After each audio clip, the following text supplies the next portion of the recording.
Un profeta solitario entra en el majestuoso palacio de cedro y oro de Jerusalén. El rey Acaz está aterrorizado. Dos ejércitos enemigos, Siria e Israel, se acercan a las murallas, y la única escapatoria que el rey ve es una alianza política con el imperio más brutal y sanguinario de la tierra asiria. Pero el profeta se interpone entre el rey y su miedo con una sola palabra. Un mandato divino confía. El rey, disfrazado de piedad, se niega. ¿Puede la desobediencia de un solo hombre, en un momento crucial de la historia, sellar el destino de una nación entera? Hoy revelaremos cómo la negativa del rey Acaz a creer desató una cadena de juicios que llevaron al destierro, y cómo, en ese momento de oscuridad absoluta, Isaías lanzó la profecía más hermosa y motivadora de la historia. Si sientes que la presión del mundo te está obligando a hacer alianzas equivocadas que te alejan de tu fe, quédate hasta el final. Te prometo que la oración especial que haremos por ti y tu familia te anclará a la única fuente de verdadera seguridad. Isaías le ofreció al rey la posibilidad de detener la crisis de su nación con un simple acto de confianza en lo invisible. El rey dijo, en un acto de falsa humildad, no tentaré a Dios. En realidad, solo estaba disfrazando su cobardía y su miedo bajo un manto religioso. En tu vida, cuando la presión es máxima, ¿dónde pones tú tu confianza? El aire en Jerusalén se había vuelto espeso, cargado con el olor de la cal que apresuradamente se aplicaba a las grietas de la muralla y el hedor del miedo. No era un miedo cualquiera, sino el terror glacial de un rey que se sentía completamente expuesto. El joven rey Acaz, soberano de Judá, se encontraba en una inspección de pánico a los depósitos de agua. La amenaza era inminente al norte. La coalición de sus hermanos de Israel y Siria, liderados por Resín y Peca, había jurado barrer a Judá del mapa. La táctica de asedio implicaría cortar la fuente de vida de la ciudad, el suministro de agua. Mientras Acaz caminaba nerviosamente por el acueducto superior, midiendo la altura de la cisterna, su mirada se encontró con una figura que no esperaba. Era el profeta Isaías, el hombre que con más vehemencia había gritado contra la injusticia del reino. Isaías no estaba solo. A su lado sostenía la mano de su hijo pequeño, cuyo nombre, Sihar Jasub, era en sí mismo una profecía. Un remanente volverá. El encuentro no fue una cortesía real, fue una confrontación divina. Ten cuidado, mantente en calma, le dijo Isaías al rey, con una voz que, aunque serena, cortaba la ansiedad como una espada. No temas ni se te paralice el corazón por esos dos cabos de tizones humeantes, por el furor de Resín y de Peca.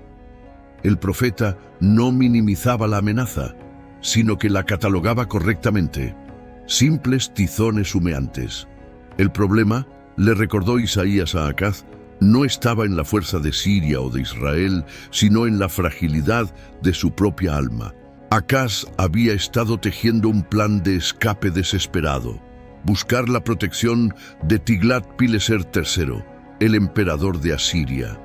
Esta era la peor de las ironías. Para evitar ser destruido por sus hermanos, Acaz estaba dispuesto a someterse voluntariamente al imperio más despiadado de la antigüedad, reemplazando la fe en su Dios por una alianza política y militar que le costaría el oro del templo y la libertad de su nación. Isaías lo detuvo en seco con el mandato crucial: si no creéis, ciertamente no permaneceréis. La permanencia de Judá no dependía de la diplomacia, de las armas o del tamaño del cofre real. Dependía exclusivamente de su confianza en el Señor. El profeta, entendiendo la dureza del corazón real, se atrevió a ofrecerle una herramienta para fortalecer su fe. Pide para ti una señal del Señor tu Dios. Pídela, ya sea en lo profundo del Seol o arriba en la altura. Dios, en su inmensa misericordia, le estaba dando al rey un cheque en blanco Pide una señal, cualquiera, para que tu fe se afirme y el miedo sea desterrado para siempre. La respuesta de Acaz, sin embargo, reveló la absoluta bancarrota de su alma. No la pediré, respondió con una falsa piedad que le heló la sangre a Isaías. No tentaré al Señor. Qué profundo engaño. No quería tentar al Señor, pero sí estaba dispuesto a tentar a Asiria, a la que le entregaba el destino de su pueblo. Acaz no rechazaba la señal por piedad, sino por cobardía. Él sabía que, si pedía y recibía una señal de Dios, no habría excusa para no confiar, y eso significaba renunciar a su plan seguro y humano. Su corazón ya estaba comprometido con la alianza de la carne. Ante esta negación, Isaías no se quedó en silencio. Su indignación divina estalló. Oíd ahora, casa de David, ¿os es poco el ser molestos a los hombres, sino que también lo sois a mi Dios? Y entonces, en el lugar donde el rey había elegido la cobardía, la voz del profeta resonó con la promesa más majestuosa y redentora de toda la historia. Por tanto, el Señor, por su cuenta, os dará un signo. Mirad, la Virgen está encinta y da a luz un hijo, y le pondrá por nombre Emanuel. Emanuel, que significa Dios con nosotros. En medio de la intriga política, del miedo mezquino de un rey que se negaba a creer, Isaías levantó la mirada por encima de Asiria, por encima de Siria y de Israel, y apuntó hacia el futuro eterno. Acaz solo veía la crisis de ese día, pero Isaías reveló la respuesta que trascendería todos los imperios y todas las épocas: la encarnación. El verdadero rey no vendría en un carro de guerra, sino naciendo de una virgen. La señal que el rey había rechazado por miedo era en realidad la garantía inquebrantable de la salvación de la humanidad. La historia del rey Acaz y el profeta Isaías es un espejo. Nos revela la diferencia abismal entre una fe genuina que actúa, que se atreve a pedir una señal y a confiar plenamente, y la religión superficial que se esconde detrás de excusas piadosas para justificar sus propias maquinaciones.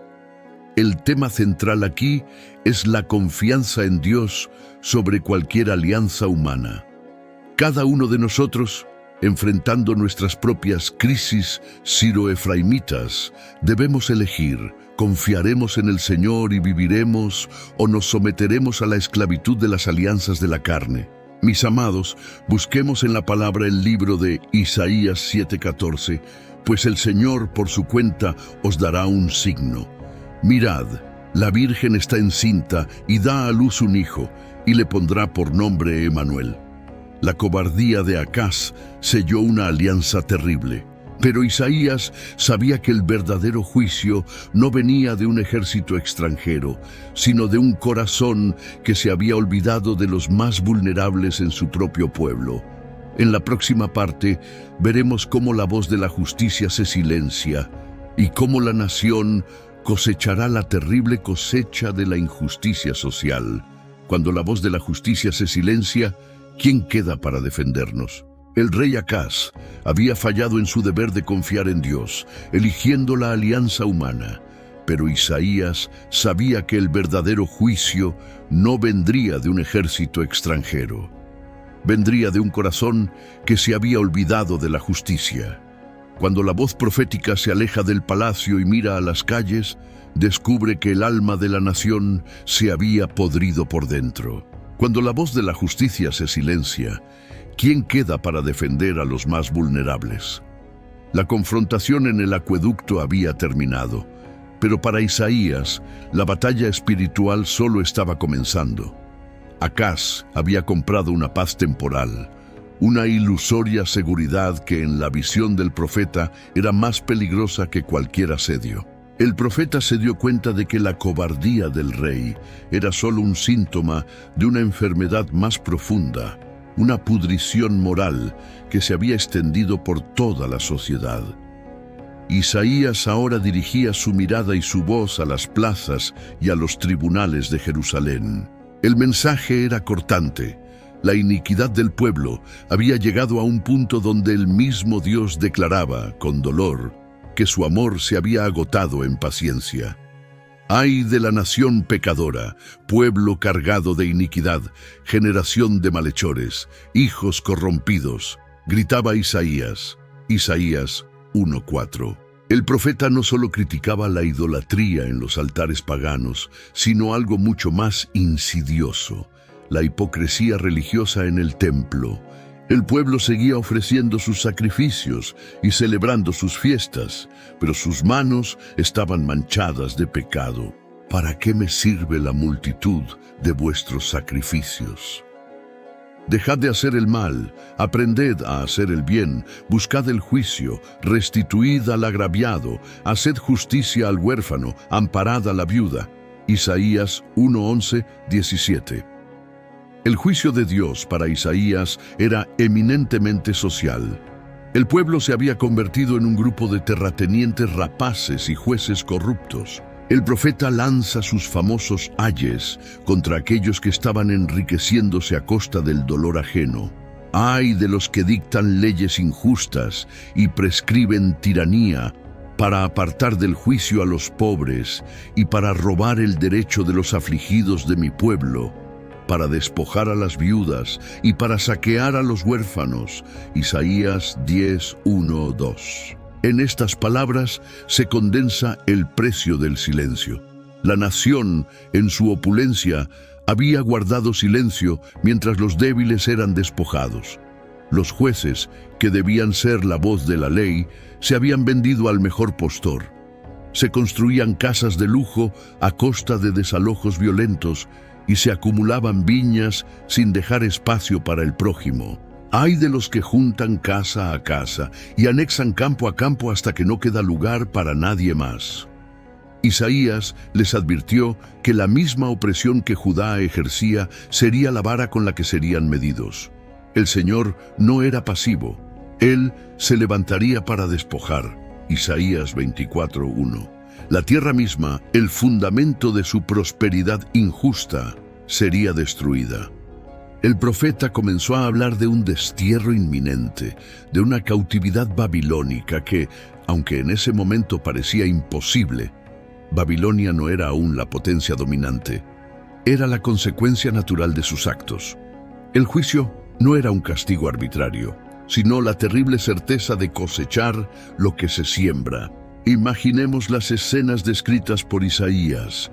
Los ancianos de la ciudad, en lugar de impartir justicia, se embriagaban con el vino de sus despojos. Las mujeres de Jerusalén, vanidosas y altivas, pisoteando a los pobres con sus adornos costosos, mientras sus maridos compraban a los jueces. La ausencia de justicia había corrompido el aliento vital de la nación, y la única forma de purificarla era permitir que el fuego del juicio llegara. Isaías les estaba diciendo: Dios se cansó de ser vuestra excusa. Dios permite que la nación caiga en manos de un imperio brutal, no por capricho, sino porque ellos mismos se habían convertido en un imperio de brutalidad para con sus hermanos. El Señor, a través de Asiria primero y Babilonia después, simplemente permitiría que el pueblo cosechara la opresión, el destierro y la desolación que tanto habían sembrado entre los suyos. El castigo sería un cese de la existencia nacional, una purga necesaria. El silencio ante la opresión es, para el profeta, la forma más atroz de desobediencia, la prueba de que el corazón se ha enfriado por completo. La palabra de Isaías nos confronta profundamente. El amor a Dios se demuestra de manera irrefutable con la justicia hacia el prójimo. No podemos pretender amar a lo invisible si despreciamos a quien vemos. La historia de Judá nos enseña que Dios no pasará por alto la injusticia social. Nuestra responsabilidad no es solo orar, sino también actuar para restituir al agraviado. Si el juicio llega, a menudo es porque hemos permitido que la injusticia se incube en nuestro propio corazón y en nuestra sociedad. Busquemos en el libro de Isaías 10:1-2. Ay de los que dictan leyes injustas y prescriben tiranía para apartar del juicio a los pobres y para robar el derecho de los afligidos de mi pueblo, para despojar a las viudas y para saquear a los huérfanos. La advertencia del juicio social es aterradora, pero el mensaje de Isaías no se detiene en la condena. Antes de hablar de la caída de la nación, el profeta tuvo un encuentro personal y transformador con la majestad de Dios. En la próxima parte nos adentraremos en el momento en que Isaías vio el trono de fuego y se enfrentó a su propia inmundicia.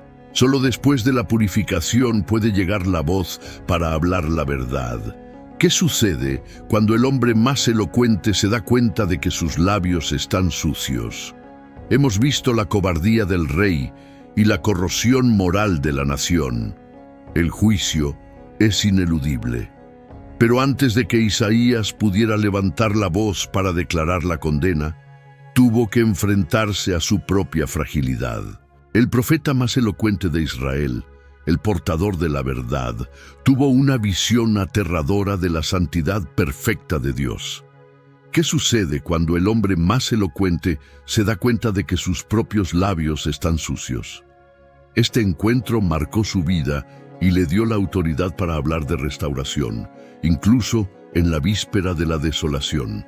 La confrontación con Acaz y la denuncia de la injusticia en las calles habían sido actos de inmensa valentía, pero Isaías sabía que ninguna denuncia tendría peso si no nacía de una autoridad santificada. El año en que el rey Usías perdió su vida, un monarca que había tenido momentos de grandeza y otros de grave soberbia, marcó un vacío de poder y un momento de profundo quiebre para Judá. Fue en este momento de incertidumbre política y moral que Isaías se dirigió al templo, y allí el tiempo se detuvo.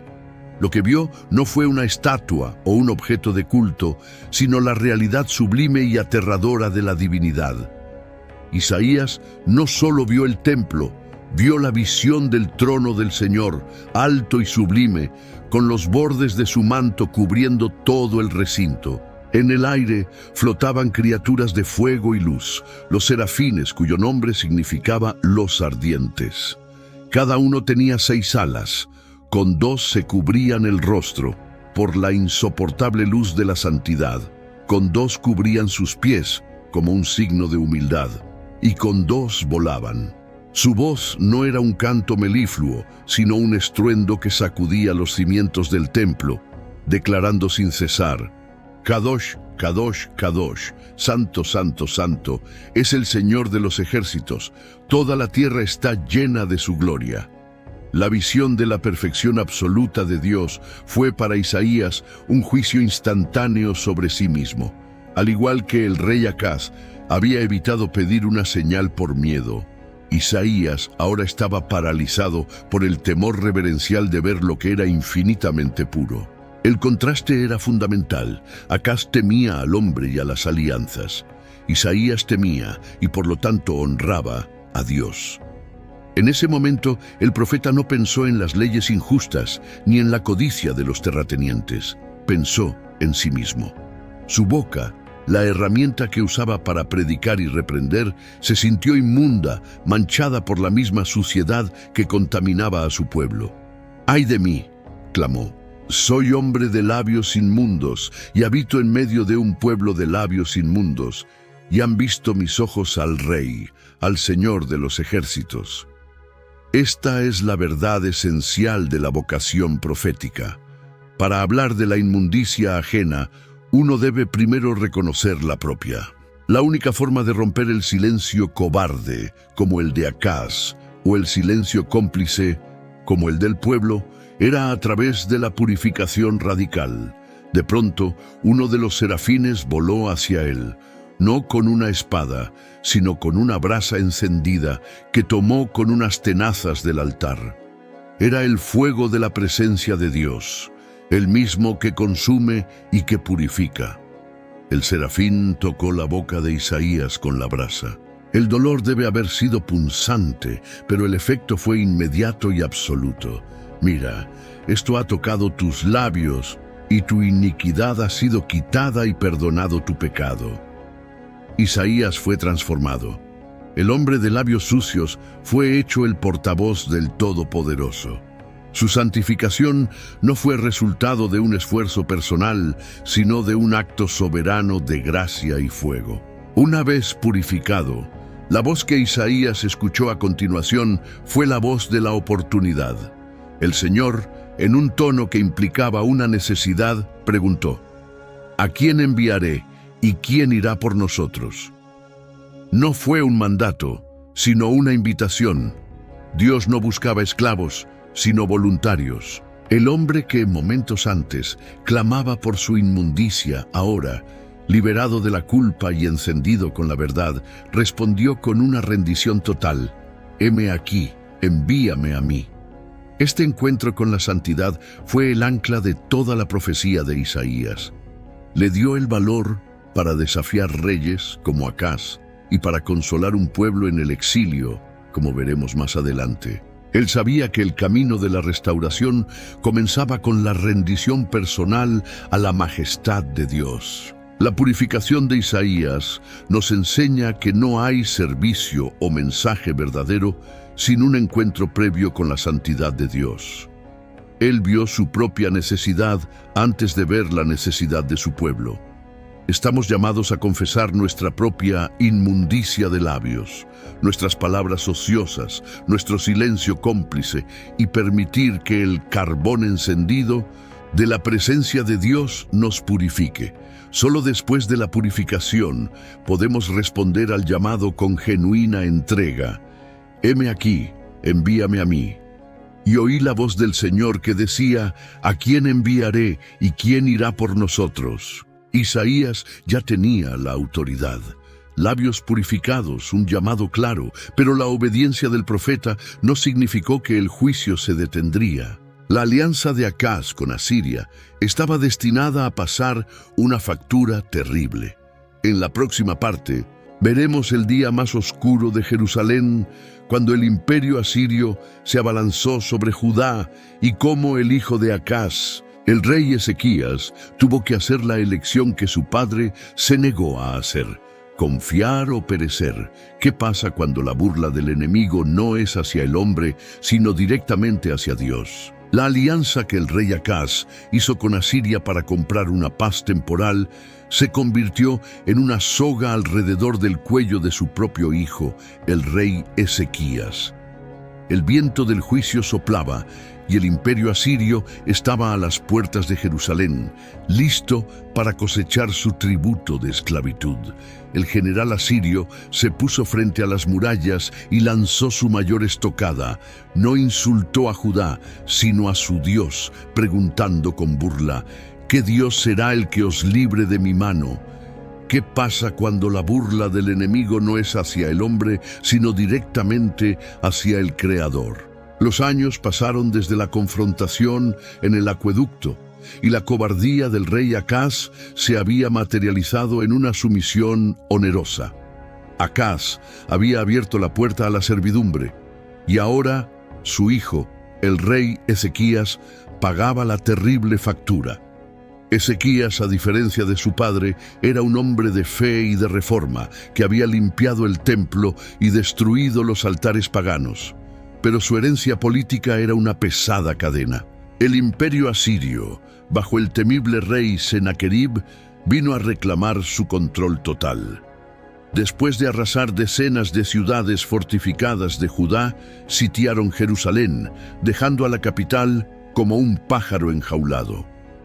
El clímax de esta amenaza se alcanzó cuando el comandante asirio, el Rabsaces, se acercó a las murallas. No vino a negociar la rendición en privado, sino a humillar a la ciudad ante todos sus habitantes, hablando en hebreo para que el pueblo entendiera cada palabra de terror y desesperación.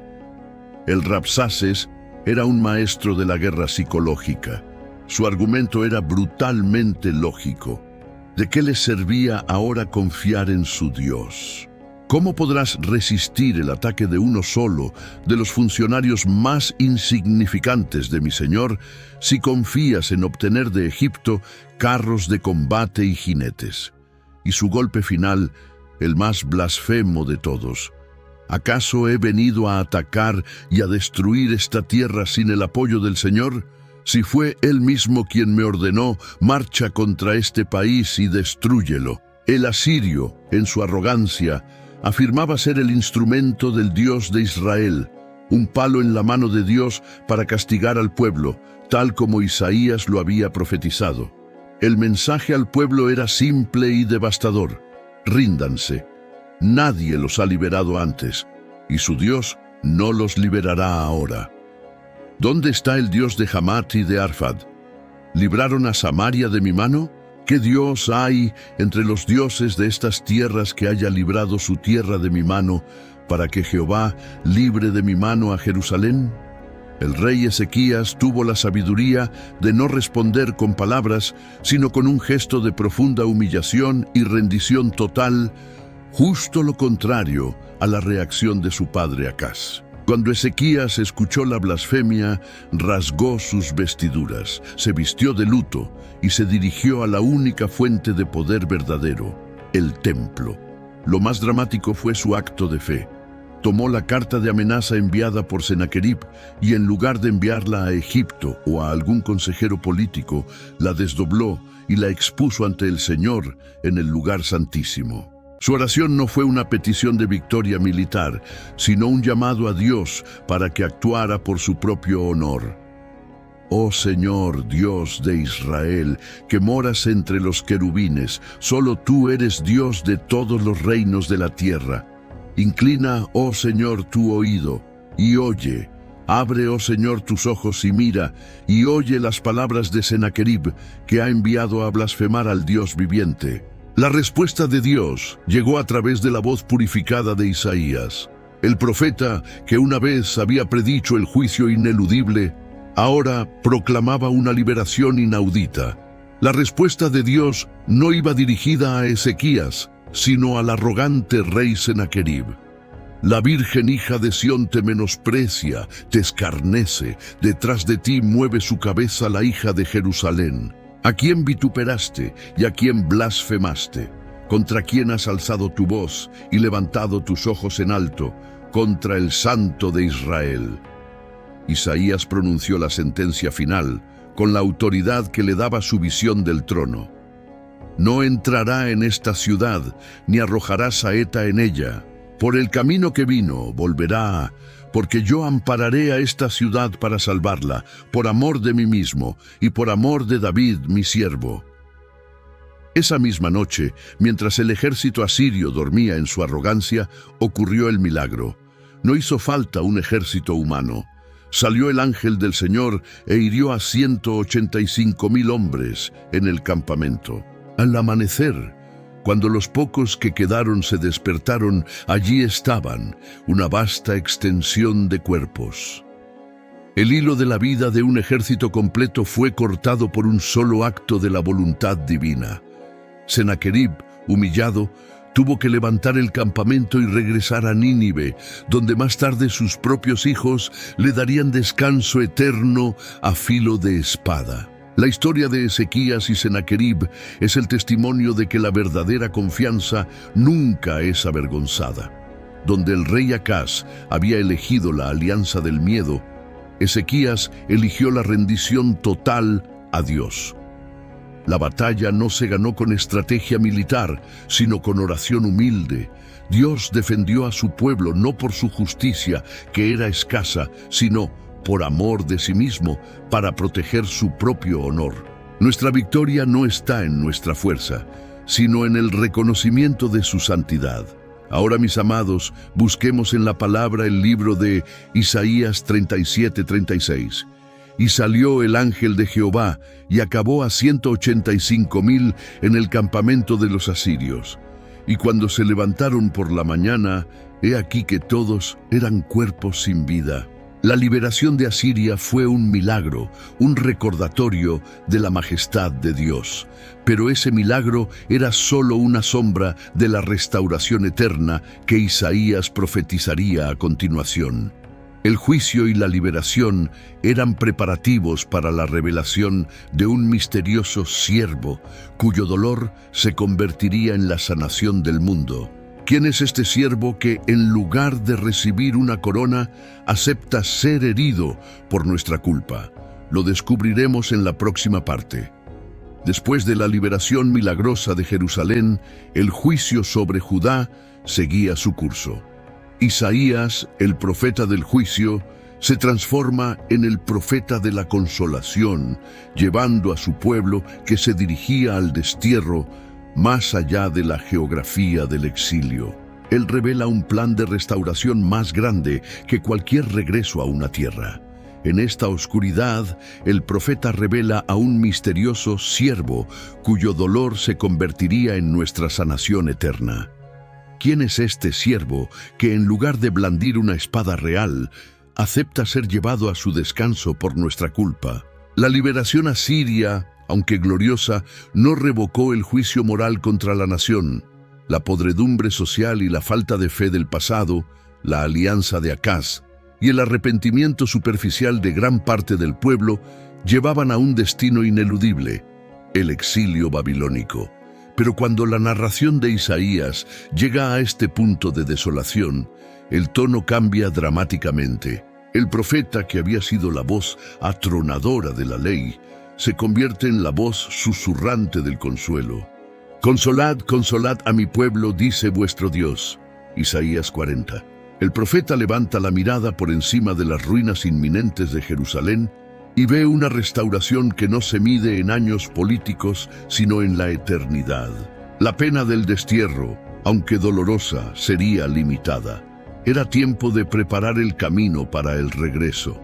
Sin embargo, el verdadero enfoque de la segunda mitad de la profecía no era geográfico, sino espiritual.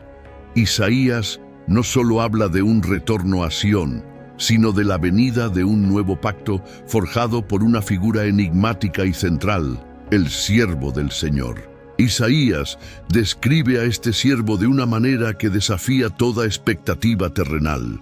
El pueblo de Judá esperaba un rey guerrero, un Mesías que destruiría imperios. Pero Isaías predice a un líder que es humilde, Isaías 42:2, que no gritaría ni haría oír su voz en las plazas. La descripción alcanza su punto culminante en el capítulo 53, una profecía tan dolorosa como redentora.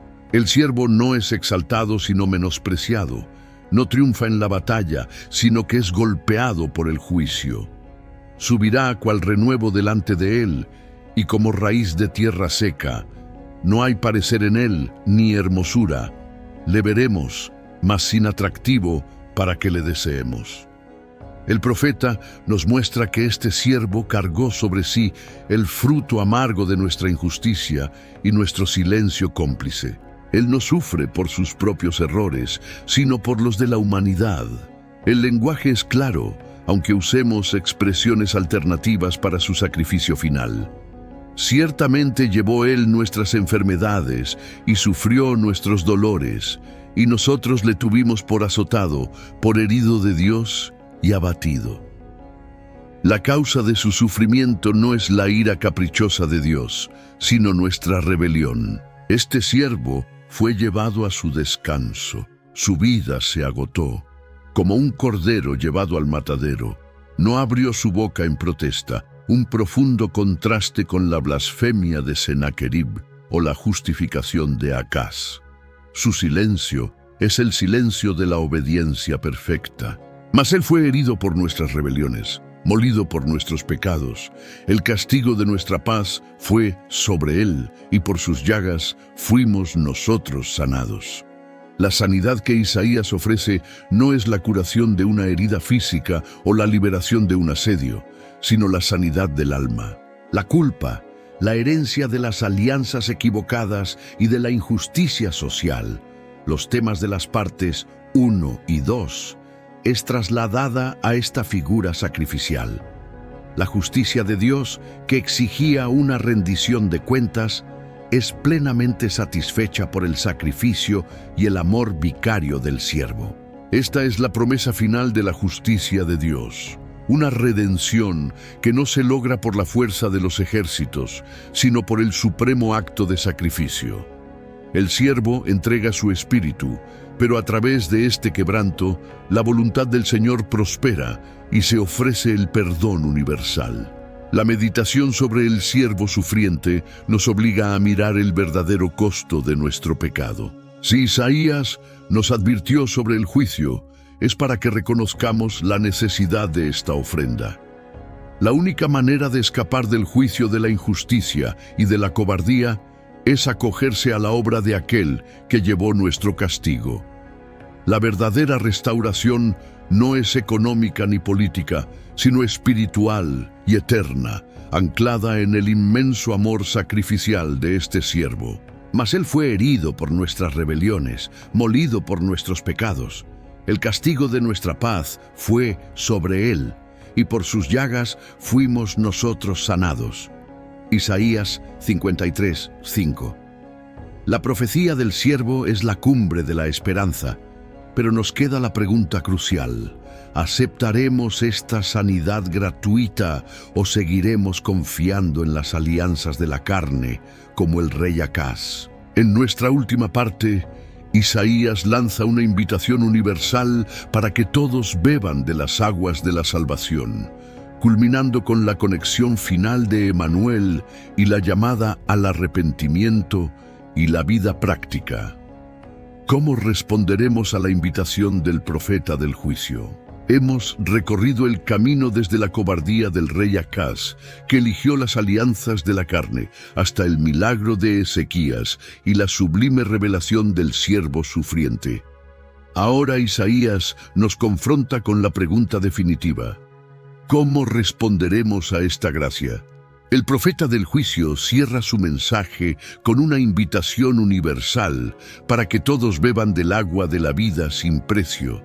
¿Seguirás confiando en las aguas turbias de las alianzas humanas o te acercarás hoy a la fuente inagotable de la salvación? La visión del siervo, herido por nuestras transgresiones, no es un mero relato histórico, es una invitación urgente. El profeta, habiendo revelado la justicia rigurosa de Dios y su amor sacrificial, ahora se para en el cruce de caminos y lanza una convocatoria que resuena a través de los siglos. A todos los sedientos, venid a las aguas, y los que no tienen dinero, venid, comprad y comed. Isaías 55:1. Es la culminación de su mensaje. El juicio fue el castigo de la iniquidad y el silencio social. La liberación fue la gracia inmerecida. Pero ahora la restauración eterna se ofrece como un banquete gratuito. Isaías le está diciendo al pueblo: dejen de gastar su dinero y su energía en aquello que no satisface, en las alianzas políticas que siempre fallan, en la riqueza injusta que se pudre. Dejen de buscar la seguridad en los tizones humeantes de este mundo, recordando a Acaz. El profeta llama a la gente a un arrepentimiento práctico. Deje el impío su camino y el hombre inicuo sus pensamientos, y vuélvase a Jehová, el cual tendrá de él misericordia. Isaías 55:7. No es suficiente con lamentar el juicio. Se requiere un cambio radical de vida, un desarraigo de la injusticia y la mentira que Isaías había denunciado. La justicia de Dios es tan segura como su misericordia. Isaías no se queda en la redención individual. Su visión se expande para abarcar a todas las naciones. La luz y la gloria de Jerusalén, el remanente de Israel purificado, se extenderá a la tierra entera. El juicio será reemplazado por la unción del Espíritu, que traerá buenas nuevas a los abatidos, a vendar a los quebrantados de corazón, a publicar libertad a los cautivos. Isaías 61:1. La profecía culmina con la promesa de una transformación radical del ser. Aquellos que respondan a la invitación, que dejen el camino de la iniquidad, se les concederá una identidad nueva. El Señor los vestirá con vestidos de salvación y los cubrirá con un manto de justicia. Este es el perdón que el siervo sufriente hizo posible. Así, Isaías ata los cabos de su profecía. La cobardía de Acaz, que se negó a pedir una señal, contrasta con la majestuosa señal de Emmanuel. El rey buscó la seguridad en la carne y Judá sufrió el juicio del exilio. Pero el profeta les recuerda que la verdadera seguridad no viene de las embajadas de Asiria, sino de la presencia constante de Dios. Emmanuel, Dios con nosotros. La profecía de Isaías es, en última instancia, una advertencia y una promesa para cada espectador. La vida en el silencio cómplice, la confianza en las riquezas injustas o en las alianzas humanas, tiene un precio ineludible, el juicio. Pero la fe, la humillación y el arrepentimiento sincero conducen a la vida eterna, a la sanidad que solo se obtiene por el sacrificio del siervo. El camino de Dios es ineludible.